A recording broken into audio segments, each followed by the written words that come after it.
Велешанец во саботата на 30 мај пред група верници во близина на Велешката црна џамија се закануваше со војна.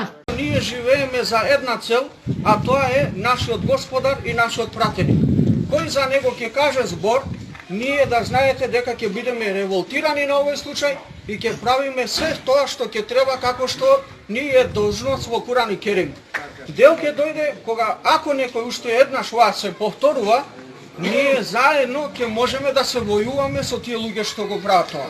Затоа во Куран и Керим кажува правите џихад во име на Аллах, да се војуваме во името на Аллах.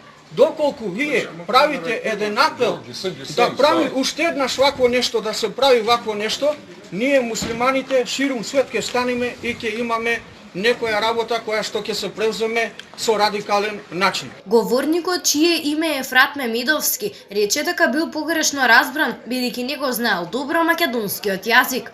Сакам да се извинам на градот Велес за моето обраќање, бидејќи тоа што го кажав не го мислев.